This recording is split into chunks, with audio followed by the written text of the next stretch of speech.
बिस्मिल्लाहिर्रहमान। दोस्तों पहली वीडियो मैं कुछ जिक्र किया कि एक दोस्त ने दसिया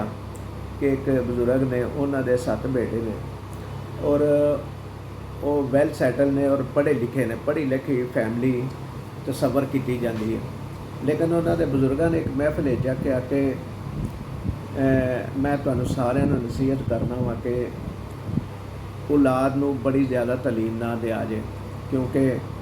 अज की तलीम जी है ना वो बच्चे नू नाफरमान कर देंदी है और गैर जिम्मेदार भी बना देंदी है। तो पिछली वीडियो मैं राय मंगी सी, कुछ दोस्तों ने कहा कि ये उन्होंने गल जी है ना कोई एडी खास नहीं है,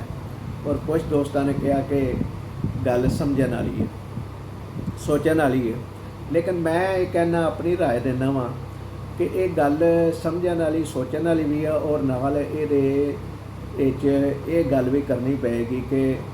इंसान जो बच्चों को तलीम देंदा तो नाल उन्होंने तरबीयत भी करनी चाहिए अपने बच्चों की। जिस तरह के घर का माहौल अच्छा रखना चाहिए और इस तरह दी होर कई ऐसियां गल्लां, और खास तौर पर जिहड़े अल्लाह के हुक्म ने वो बड़े ज़रूरी ने बच्चों को दसने, क्योंकि जिहड़े दुनियावी तलीम के नाल नाल अगर दीन की भी तलीम दी जाए, दसी जाए, और अल्लाह के हुक्म अल्लाह ताला के प्यारे नबी के हुक्म जिहड़े ने फरमान ने वो भी बच्चों को समझाए जान, तो मेरा नहीं ख्याल कि बच्चे बड़े पढ़ लिख के नाफरमान होणगे या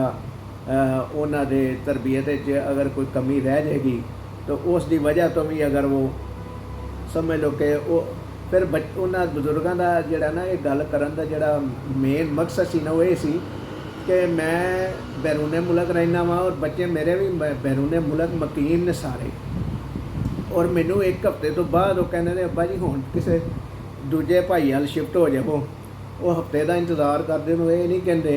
कि साडा बाप है, इन्हें सानू पढ़ाया लिखाया तलीम दी, साड़ियाँ ख्वाहिशां पूरियां कीतियां। सिर्फ वो ये सोचते हैं कि मेरे इस वक्त हालात इस तरह के नहीं, या कम अज़ कम दूजे भी जिहड़ा ना तुहाडी खिदमत का मौका मिलना चाहिए। तो दोस्तों ये थोड़ियां जिहियां गल्लां करन दा मकसद ये वे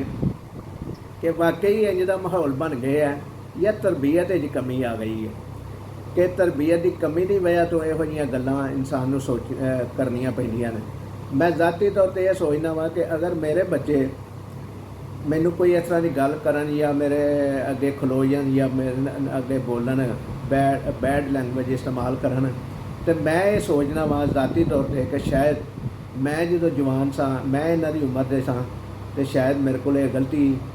हुई होवे जिहड़ी मैनू परत के इन्हां दी शक्ल है मेरे सामने परती है, या मैनू ये सोचन ते मजबूर किया कि वाकई ऐसा हो सकता है। तो दोस्तों तुहाडे के गुजारिश है कि कमेंट करके लाजमी दस्या जे, वीडियो को लाइक करिया जे, शेयर करिया जे, चैनल को सबसक्राइब करिया जे। तुहाडीआं मुहब्बतां दा बहुत ज़्यादा शुक्रिया। अल्लाह निगहबान।